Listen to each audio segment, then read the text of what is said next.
Welcome to our podcast, What Happened to the Lucky Country?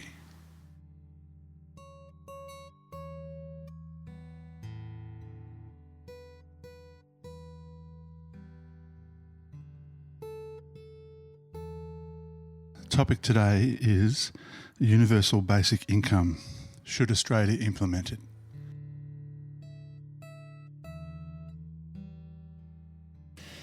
Welcome to the podcast.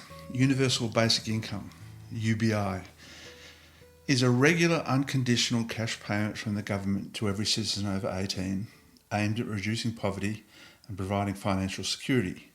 It is designed to be obligation-free, ensuring a basic living standard regardless of income, wealth or employment status.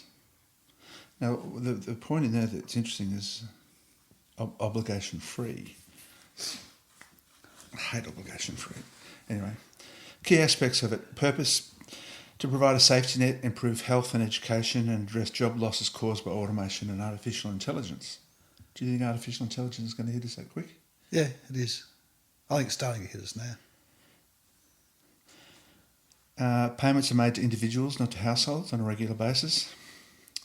Over 75% of people in some, like Australia, have shown support for the basic income. Numerous trials and studies suggest it reduces poverty, inequality, improves well-being, and some evidence shows higher returns on investment. Challenges: the primary obstacle is a high cost, requiring significant tax changes to fundamentally change the system. The concept has been around since the 1800s, and proponents like Thomas Paine advocated for a guaranteed base for citizens. Proponents argued it eliminated bureaucracy, red tape, provides a fair share of societal wealth, while opponents fear it could reduce the incentive for work. I think we were just talking before the podcast that it will reduce the incentive to work, but there's probably a percentage that is acceptable. Yeah, correct. And as we've talked before, that you'll always get people looking for a loophole, finding a way around the system. But if you have a few percent rorting the system, is it better to let them do that than have a huge bureaucracy stopping the few percent? Well, we'll lose the word dole bludger because they wouldn't be a dole bludger anymore. They'd be a university basic income bludger. But they would earn more this way and there'd be no obligation. So it would be interesting if you say to people, you can have this chunk of money with no obligation, how many people would not do anything? I think most people would do stuff. Yeah, I think so too. Yeah. 20 grand, what's that a month? Not much, a couple of grand. Less than that. Yeah. I looked up what Elon Musk said about universal basic income. He said, Elon Musk predicts that advanced AI and robotics will make goods and services so abundant that traditional work becomes optional, Necessarily. He recommends a universal high income rather than just a basic one. He believes AI will lead to an era of abundance, providing high quality goods, services and healthcare with a high probability that people will not need to work. No. Yeah, I think Musk will always take the extreme view and he'll take the longer term view, I guess. But I saw an interesting example recently when I went to a car factory in China. Yeah. We always say, well, Australians can't build cars because of the cost of labour. Well, I went through this Chinese car factory and there was no people. Yeah. So it's not the cost of labour that makes it cheap, it's just they got their shit together. All robotic, and you think, well, all Western robots, there's no Chinese robots building all these cars, cranking out all these different brands of cars out of one factory. How many brands of... Well, so out of that one factory, this is digressing a bit, but out of that one factory, the first car that came off the production line was a Polestar, the next one was a Volvo, the next one was a Geely, the next one was a Zeekr, the next one was another Volvo. Cool. All out of the same factory. Yeah, and there wasn't cool. a run of 10 of one or 50 of one. There was one blue Volvo, then there was one green Polestar, then there was one... Yes. Built to order. Correct. That's both exciting and scary at the same time. Yeah, correct. Because the Chinese are so far ahead of everyone. Yeah.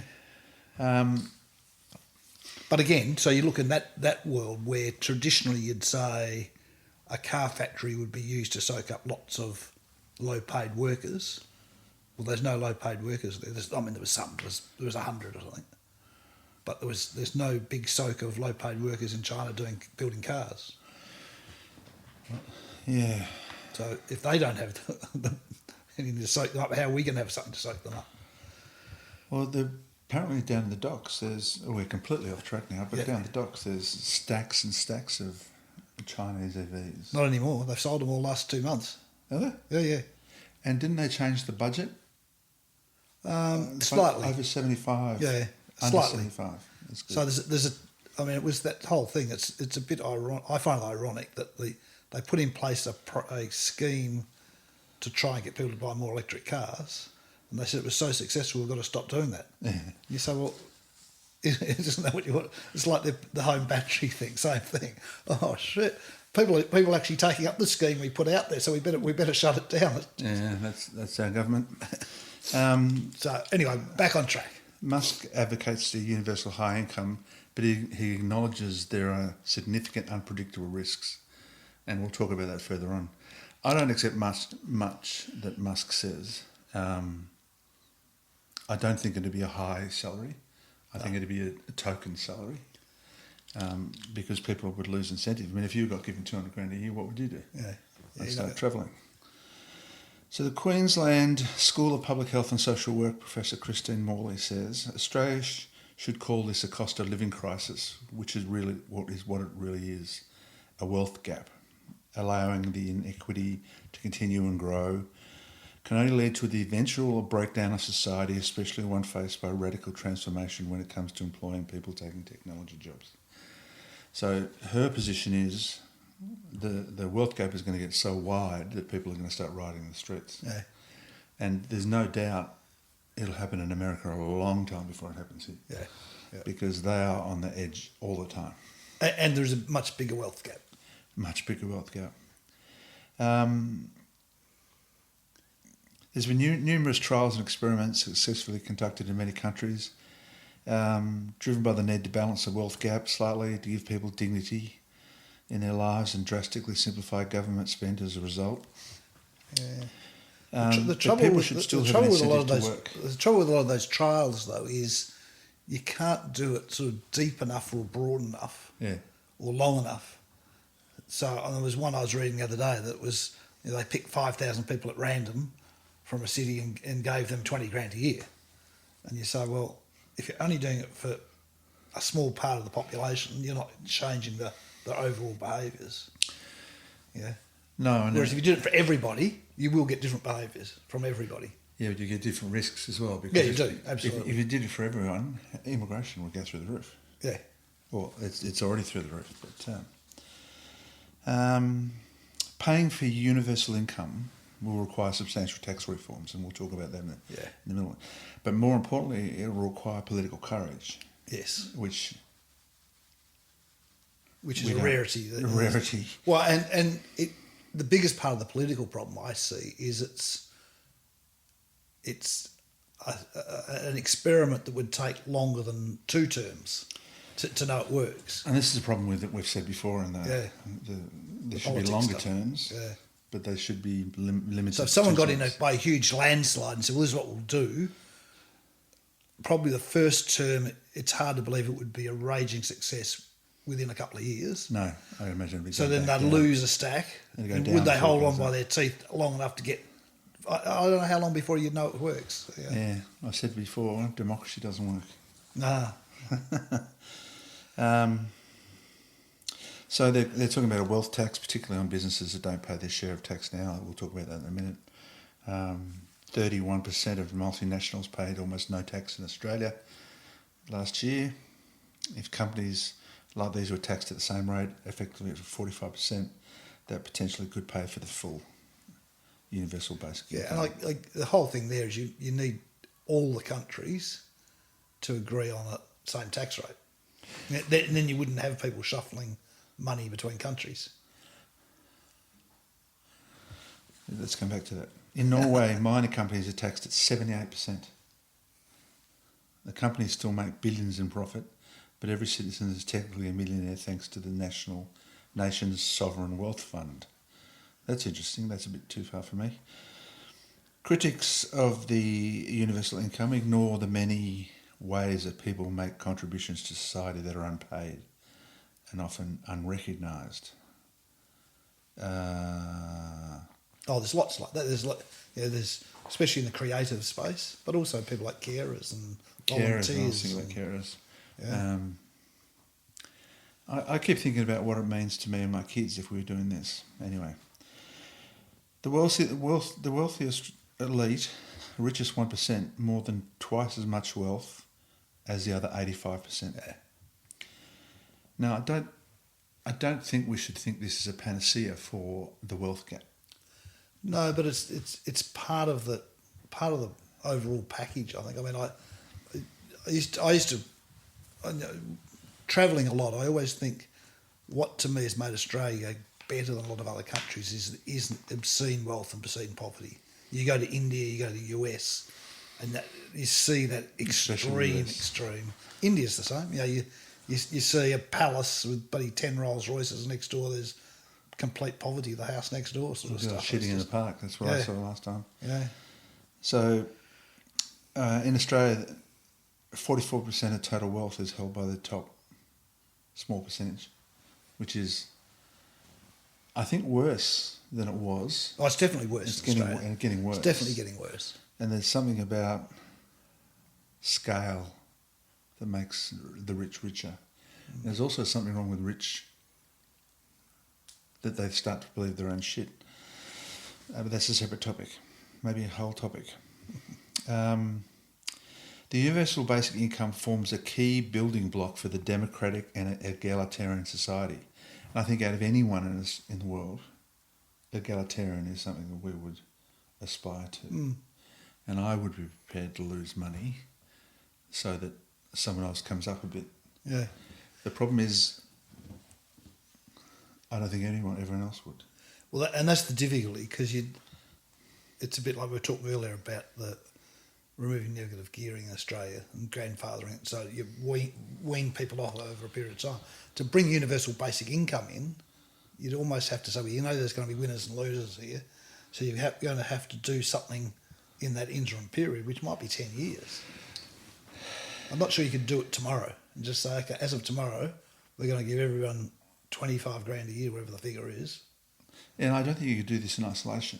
No. Because, we've talked in previous podcasts about reducing one layer of government, about centralising common services. Yep. I think you'd have to do that to help pay for this. Yeah. And so I think it'd be a 10-year implementation plan. Yeah. And I think the last person you'd want in charge of that would be a government person. Yeah. Because they just would accept mediocrity. And from our experience, only private enterprise people can run those sort of projects. The dramatic impact technology has on employment has already spurred successful basic income trials in Spain, Namibia, Canada, Finland, Kenya, India, Uganda and Switzerland. I'm not sure. And Scotland. There's one in Scotland, I think, as well. Is it? Yeah. It requires substantial tax rises, which we'll talk about in a minute. The basic reason for doing this, I think, is increasing income security for the most vulnerable. So, yeah, but I think I'd almost paint it a slightly different way. I'd almost think you'd almost need to say, where do we want to be as a country in 20 years?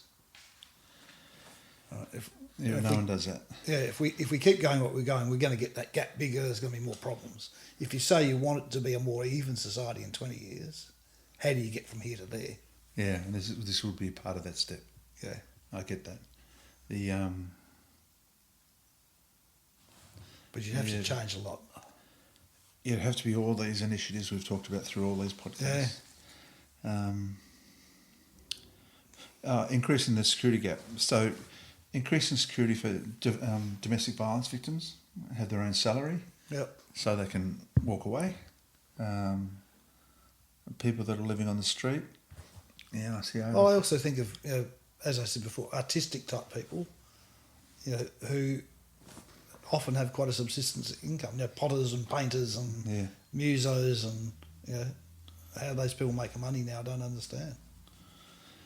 Yeah, there's also insecure employment Yeah, where you work part time now. There's much more people do working part time yeah. than there were before. So it gives them some solidarity, some consistency in their salary for the family, which is good.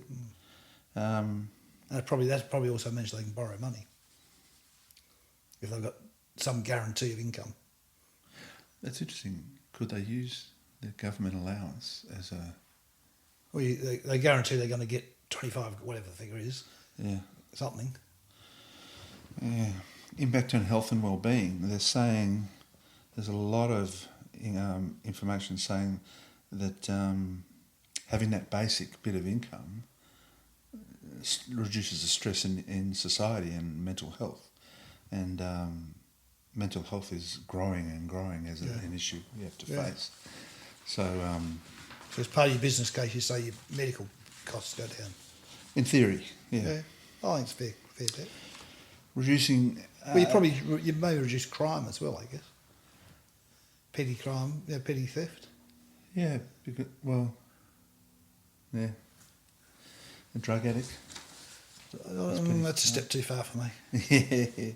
Reducing administration. Another clear benefit would be the reduction in costs associated with managing the social system. Yeah. So not only would we save the pension, we would save the 10,000 people that administer the pension. But you don't save much of that until you get to the end of the 10 years. Agree. It's not a cash flow positive until right near the end. So out of all that, I wrote my definition, so let's just debate this. A basic salary paid to every person in Australia with no conditions. Yep. The amount should be small enough that incentive to work continues and large enough that the poor, destitute and unwell have enough to live. So what's that sort of number, 25 grand? I'm thinking about 20 grand because we've got to pay for it as well. Yeah, I get that, but if the number's too small, it's waste of time. Yeah, tax-free though. So... But with 25 grand, so if you say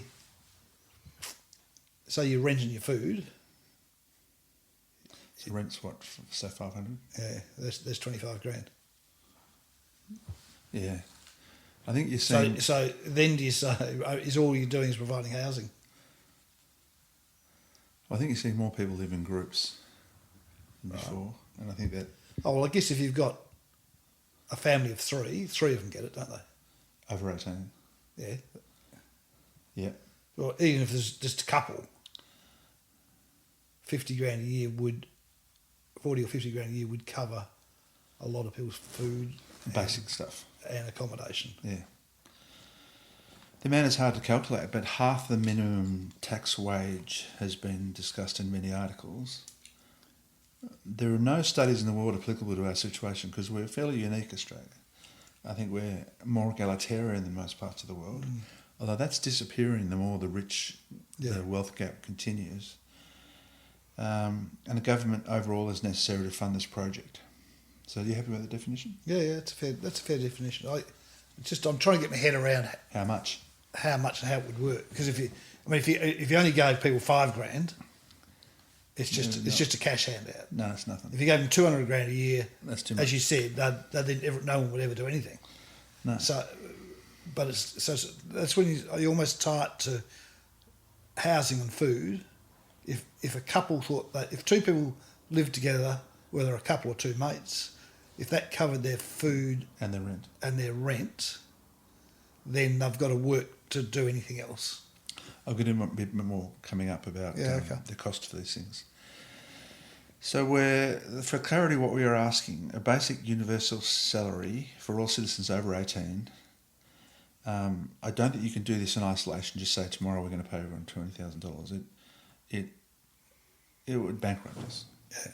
Not much more than the Labor government is doing already. But I think more. It requires the redesign of the 3 layers of government at the same time to build the business case. A centralising of every service nationally that can be centralised. So this is why it's going to be 10 years. I'd like to see free transport as part of this deal because we're trying to incent people to live an environmentally friendly, sustainable life. I'd like travel to be free, public transport to be free. Yeah, and I think the only issue with that is you've just got to and you might fix it with the universal basic income, is you've got to stop the homeless people living on the trains and trams. You need some way of managing those people. Do they do that? Well, why not? It's air conditioned, it's heated, it's comfortable seats. Just sit on the train and go one end to the other, backwards and forwards. Obviously, I'm living in a very cloistered environment. I think university's got to be part of this. Something's changed to university. Well, it gets back to, I'm staggered. We've gone through this process recently where we said, we need more nurses, so we'll make nurses university courses free now, and we'll make this university course free. So we need them. I don't understand why all university courses aren't free again. It's definitely worth doing. Well, I don't understand why nurses are university courses, because the definition of a university is largely academic. Yeah, but it's... And nurses... But education should be free, whatever it looks like. So to do that, we'd have to tax the rich individuals and tax every company in Australia the same way. But remembering, if we pay everyone 25 grand, or 20 grand, whatever the number is, a lot of them will pay best part of half of that back in tax. So you'll get a chunk of that I'm back. saying tax-free. Okay. The first So if you give it to Gina, she doesn't pay any tax on it? on that amount. Okay. No, she pays tax what she works on after that. And I have a view that we haven't got to yet, that the minimum tax-free threshold is that amount. But then you have to quarantine that money somehow. Or you guess you take it off everyone's income. Why do you take it off everyone's income? Well, if I earn 50 grand, if I get my 25 free and earn another 25 working in the coffee shop. Well, this comes back to the tax-free threshold. Yeah. So it's currently 18,200. I think the tax-free threshold should be the amount we're giving them as the universal basic wage. And so for every dollar after that, they're being taxed. And the problem with that is, as my daughter says, every day I'm paying for tax for whatever reason, she pays like $8,000 tax. Okay. I said, it's for everyone's benefit. So the four questions I got are, what are benefits to the country? Egalitarian, it brings up the lower class. It offers outs for domestic violence victims. But Narrows the wealth gap. correct. I think that's a big chunk of it. And I think it means, I think it would be a better society. I'm staggered how fragile things have come. I don't know whether I'm just seeing more of it, but since COVID, I reckon there's more people easily led and more people appear like they've got problems. Yeah. I've always thought there must be a measure in government somewhere, and Australia wouldn't do it because they're too lazy. But how close are we to anarchy? Yeah, correct. 5 minutes to midnight. 5 minutes to midnight. Yeah. So America, LA, is 5 minutes to midnight. I reckon they're 15 seconds. Yeah. And you see how quickly some of those places bubble over. A bad case against a African American, all of a sudden there's riots and it's just out of control for a period of time. And back to the salary, there must be a benefit in most of this money going back into the economy, because you wouldn't expect. Yeah, that's true. You wouldn't expect people that are just taking the basic wage to save anything. No, correct. They'd use it all and spend it all, and that would be good for the economy as well. I don't know how to measure that. But I think your anarchy measure is good. I'm thinking of the flip of it is the health measure. You sort of say that I think as a country would be a healthier country. Would be a more stable, healthier country if I think more stable. I think that's something that's been interesting to me for a while, because how quickly LA goes into riots and how quickly Chicago has, Me Too movement. Suddenly there's 10 million people in the street. I worry that out of COVID came some significant times when I thought we're just about to lose it. Yeah. Because we've been locked up impractically by a stupid Labor government. Yeah, but... Yeah. It sit that way. So what are the disincentives? The cost. The cost and how do you get there? And the wealthy people would say, why have I worked all my life to save all this money and do all these good things? Now you're giving it all to those bludgers. Yeah. Yeah. Well, we're middle class.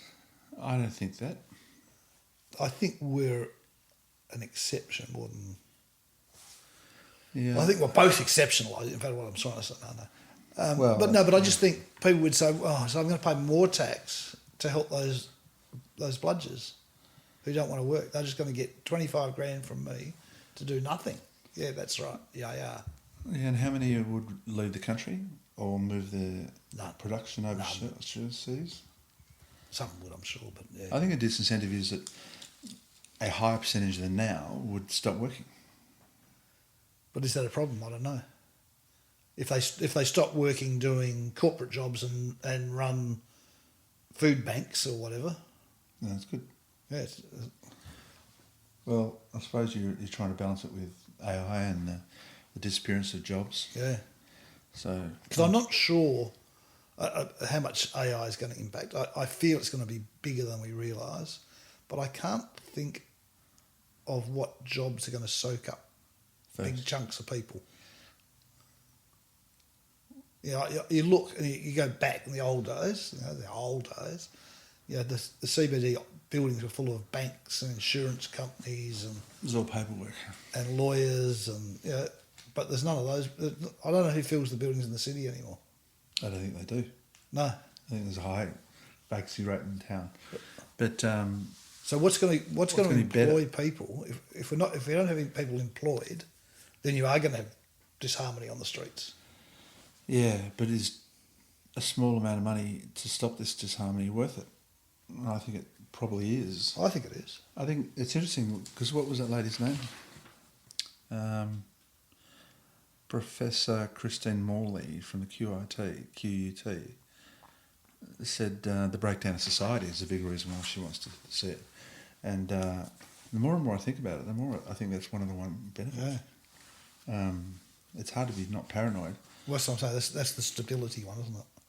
So some of the benefits I've got here are some believe it will alleviate social breakdown as the wealth gap continues to widen, Yep. which we were just talking about. Reduces poverty. There'd have to be a whole lot of rules around that. Lifts the whole country up. Helps domestic violence.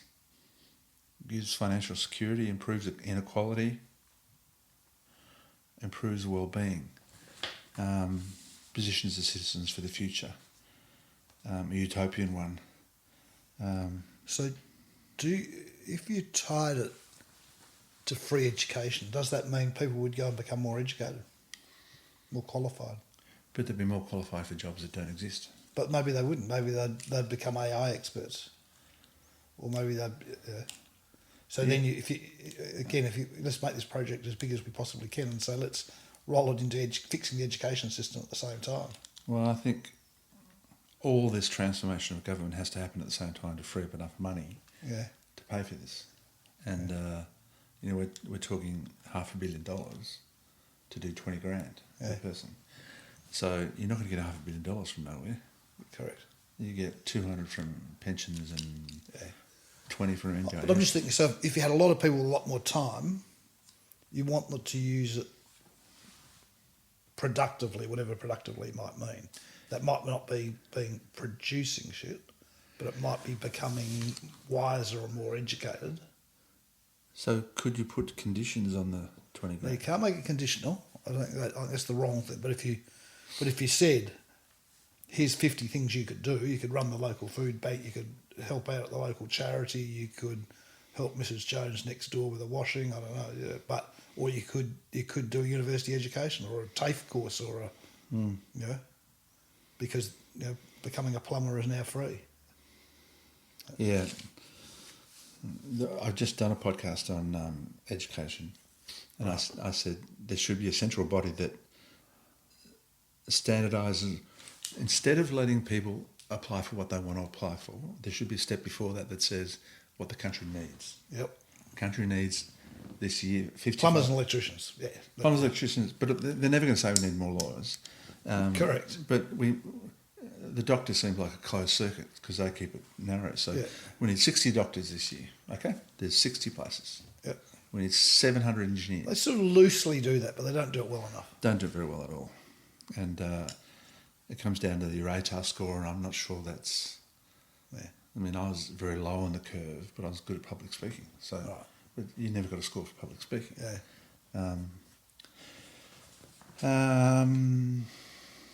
I think it might drive more collective living, I'm sure it would. and I think that's a good idea. Well, that'll help with the housing crisis. The disincentives. Firstly, it's probably a one-way journey. I don't think we could back out of this. Could you back out of it? If we'd switched the whole country across. Yeah, I think you're probably right. So, but that's also an interesting. Maybe we come to it at the end. How do you do the transition? Well, we have to work as practical actions at the end. Do you do it all the 18 to 24-year-olds to start with, or do you do it state by region, or do you do it? You're getting back to our backgrounds now, aren't you? All right, we'll come back to that. How do we do it at the end? It reduces red tape. It definitely will reduce the number of people employed by the government, which is good. In the recent budget, they said they were reducing 700 in NDIS, but they're only 1,500 in the ATO. Yeah, that's around the error, though, in the number of federal employees. Drives efficiency in government, which the government won't like, government employees won't like. Reduces but does not remove the need for social services like NDIS. So if you are completely at one end of the spectrum, and I'm talking can't walk, can't talk, this sort of stuff, 20 grand's not going to do it. So there's going to be NDIS. You still need NDIS. They do, but I'd say it's 20% of what it is. Maybe. I don't know what the figure is, but don't know numbers, but it's a smaller section. It will be expensive. The government will have significant change, and none of them have any incentive to do this. Correct. Because they're all going to lose power. It's a goodness measure, isn't it? It's a goodness measure, isn't it? I'm using my power for good, not evil. Yeah, we don't have those politicians. We have to breed them and grow them. There'd have to be strong disincentives to claw back the money. So I asked my daughters about this, and the first thing they said is, I'm in the public hospital system, they'll reduce the salaries. There's got to be someone that says you can't do that. Or that food costs will go up, or rentals will go up, or this sort of stuff. If Australia in isolation implemented it, there'd be an influx of immigrants. But you can control that. Well, there's an awful lot of immigrants that are illegal in Australia, and if they're illegal, they can't get it. I think the migration, this is another story for another day, the migration reaction is not based on facts in Australia. No. You know, most of the people that are coming in are people we actually need to build the houses. We say we don't have temporary visas. But I mean, they add temporary visas to full-time visas and say 500,000 people coming in. It's actually about 270. Yeah. And they add all that. And a lot of them we need. Yeah, but there's a popularist vote now that one nation have always been. Yeah. And everyone else is now trying to move back to the. Yeah, but it's crazy bullshit stuff. It's like, you know, we all the migrants saying we shouldn't have migrants. You know, it's like you look at aged care. All the aged where my mum and dad were, you know, when they were still with us, almost all the aged care people were Pacific Islanders and from Nepal. Nepal is one of the biggest sources of migration in Australia. Right? I didn't know that. Right? And all of them are doing things like aged care stuff, and you say, well, is that a problem? No one else wants. Oh, working in aged care. Yeah. No one wants to work in aged care as an Aussie. But so why don't we let as many Nepalese people in the country if they're happy to do that bloody hard work? Yeah. We're heading down another rabbit hole. Yeah. Australians are legendary lazy people. So I don't think that's true. We have a reputation of being relaxed, and there is a risk that. What if everyone stopped working? And there'd have to be some measures and. But I you've got to believe they won't. I don't think everyone would, because people would say, people might take 3 months off and say, this is great, I can live like this. After 3 months, they'd say, oh, well, maybe I could do that. Maybe I could become I always wanted to be a sculptor. So I'll get a job doing some sculpting work. And maybe I just wanted to do a lesser stressful job. Yeah. Yeah. People will still want to go and get a coffee. Oh, so we still need cafes. Oh, still need cafes. We need someone to roast the beans. Oh, so there's still a job there. Yeah. I think the risk I'm trying to highlight is what if instead of 5% we're thinking 55%. 55%. Or I don't even know. 10%. I don't. Yeah, but And they're unemployed anyway. So. yeah. And the last thing I've got as a disincentive for Australia is the government absolutely cannot do this. I mean, the whole thing is, the more I thought about it, the more I thought that transition is just it would be unbelievably difficult. Yeah. And it takes me back. Because I raised it a minute ago and said we'd come back to it, but it's like you almost think let's do Tasmania first. Let's try and do Tasmania. Yeah, it's reasonably contained. Roll it out there, see how it goes, or do the ACT because they only have 2 levels of government. Yeah. Yeah, I don't know. Someone like Tasmania, I think You'd have to trial it, and with someone like Tasmania, where you've got a reasonably the social stuff is more problematic there.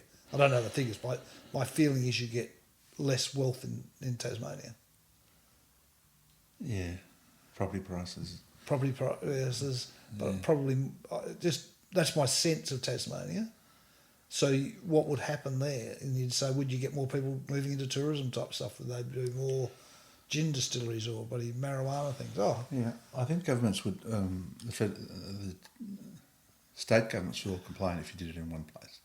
I think it should, and I don't agree with picking every second, third person in Australia. No.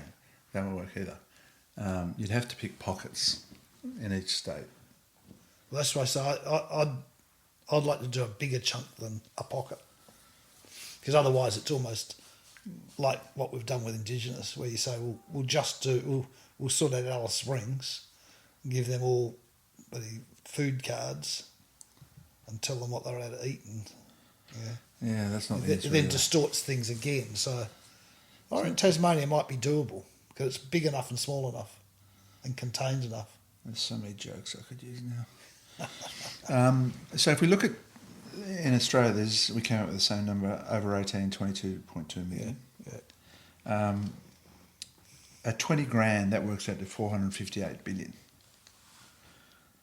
And at 40 grand, it works out to 916 billion. So we currently pay 160 billion in social security. Yeah, well, they're the costs, but the pension is 31.2, so you wouldn't want pensioners to go backwards. Correct. What do they get now? 31.2. 31.2. So okay. That's based on a single, because I don't agree with the fact that if you're a pair, they get less. Oh yeah. That's Unemployment gets 20.8, 400 a week. And NDIS on average gets 45 to 55, but that's not income, that's for services they use. I think forget about NDIS for a minute. Yeah. So that's saying if you're looking at pensions, unemployment, that's saying your number needs to be closer to 30. Yeah, so let's just say 30. That's 666 billion.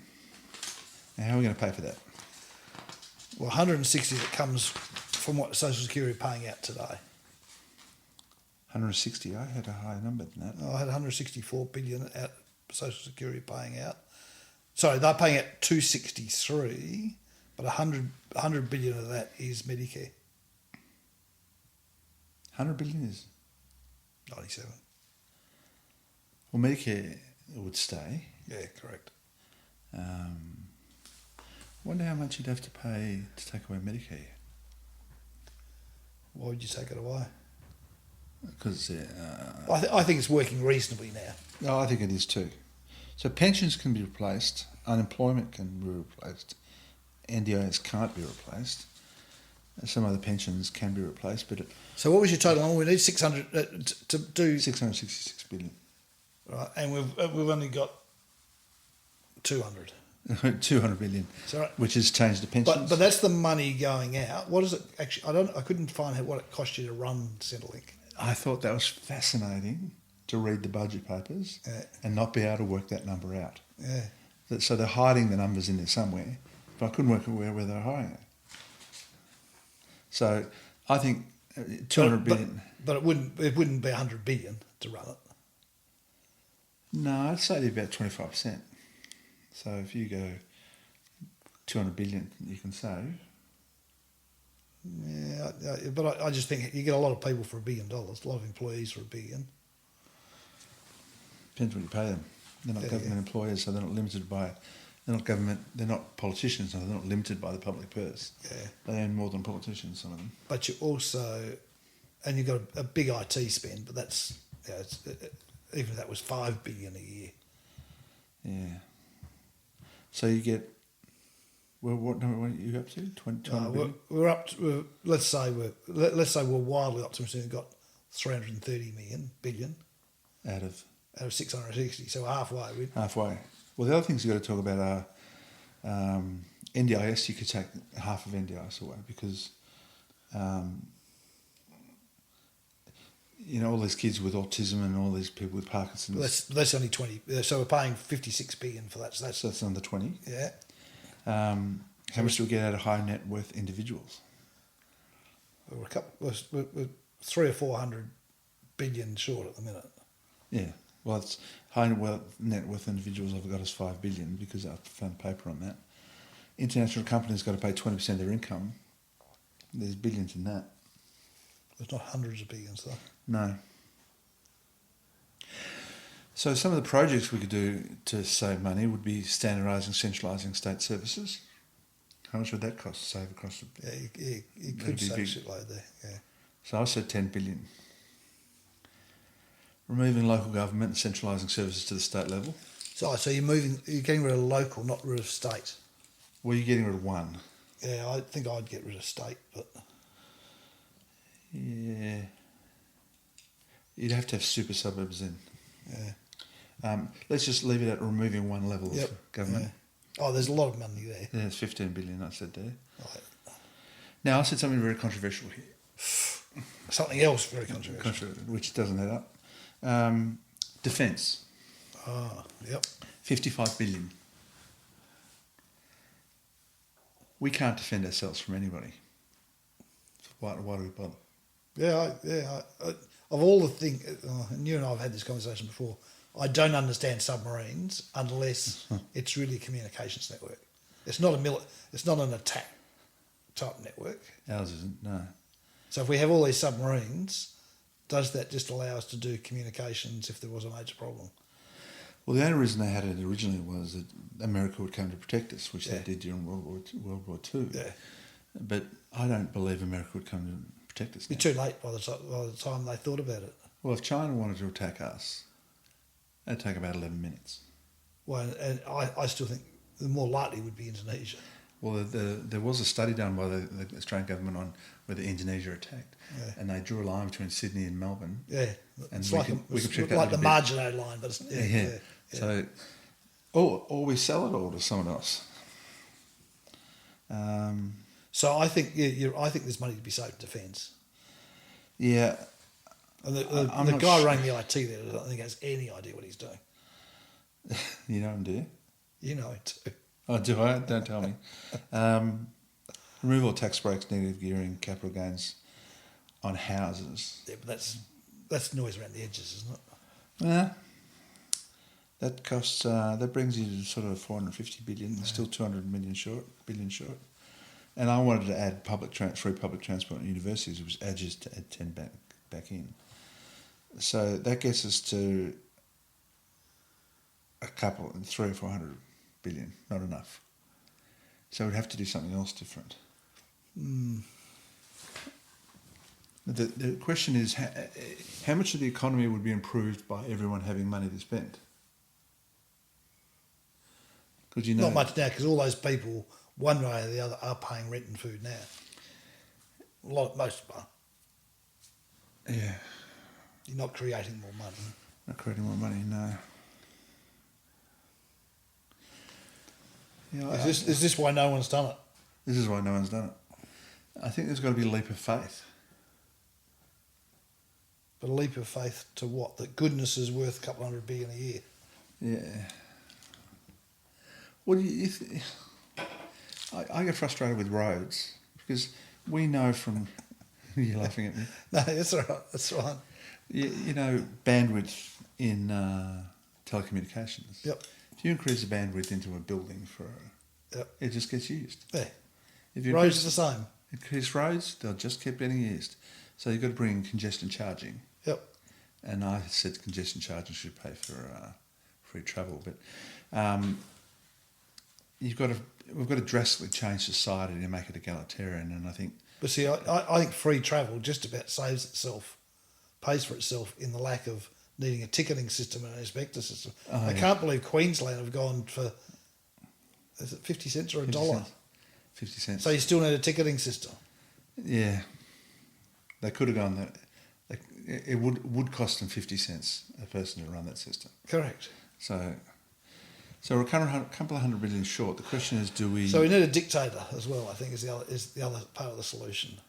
I was trying to get around that point by not using the word D word, but the only way to make this transitional change is to have real world people in government that are elected to do this. And someone prepared to say, let's have a 10-year plan. Yeah, and maybe we have a once-off election for 15 years. Ooh, I'm not sure that'll work. But you've got to see it through. And the thing that worries me about all projects, and you know this yourself, that every little step of the way somebody Wants to shoot you down. shaves it down, and then you get to the end and you're nowhere near where you want to be. So I think the only way to do it is Tasmania. Do all of Tasmania and say, gee, this has been a raging success. I think there's a high unemployment rate there and a high Yeah, I think there is. social services. Yeah. So yeah, it'd be good to do that there. Because it's small and I don't think it's a big state government either. There's not a lot of members, if you like. No, but they voted no to the AFL park, didn't they? And they're still doing it. They're still voting no. No, they're still building it. Yeah, I just don't understand that. Because they all wanted the hospital and social services instead. So the two issues we're left with, we're a couple of $100 million short, unless we go for 20 grand a month, and then we're there. But then all the pensions go backwards. All the pensions go backwards, yeah. Fuck. But if you did it in Tasmania, you would then know what the benefits are. The benefits we don't. Of the world's a better place. So we need a measure to start with, so we can do the before measure that it's socially unstable and high unemployment. Don't you think people in Australia would complain that, mainland Australia, that they're getting 20 grand free a month? Well, you go down there and try it. If you want to do it, go down there and try it.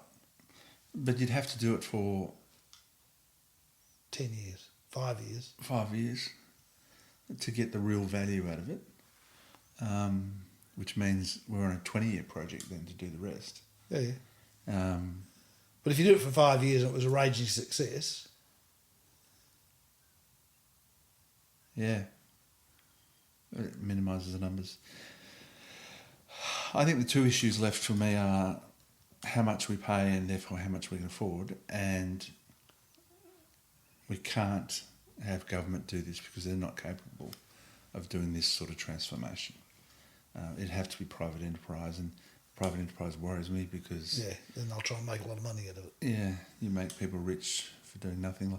You know yourself, you go to KPMG and you sign a big project and they bring in these really big, exciting, educated people, and then before you know it, there's 47 bloody graduates in the office doing all the crap. So I don't think we've got the answer to this, but if we did 20 grand, we're there, cost-wise. Yep. Okay. Let's run that then. So how would you start?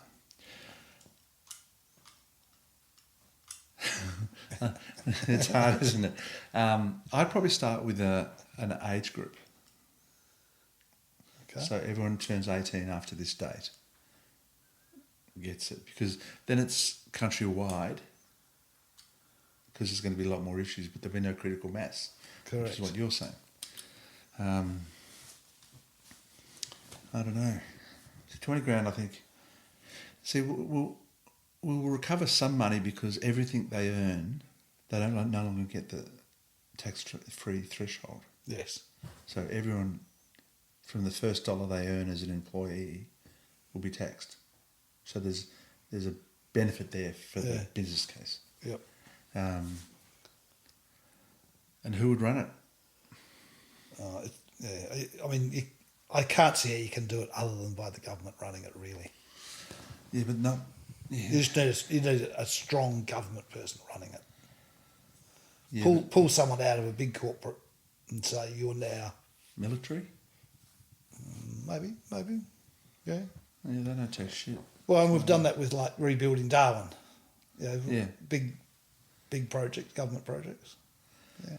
So 20,000 a month, I think, would be a good starting point. You could flex it up as you improve the services and took costs out of the economy. I don't think we can go any further with this. No, I don't think there's much more we can do. It's close, but does the gap close as the world goes more to shit? Right. So you're more unemployment, but pay it out. But the logic gets better. The logic gets better. Finances don't get better. No, yeah, they do, because you'll be paying more money out. Oh, yeah. So instead of paying out more unemployment benefits and Medicare refunds for mental health problems and crime and all those things. Yeah. So maybe... One of the things that when we lived in Singapore we learned was families didn't like their staff being policemen, so they... To incent people to be policemen, they paid a very high salary. Right. But all the penalties are very high.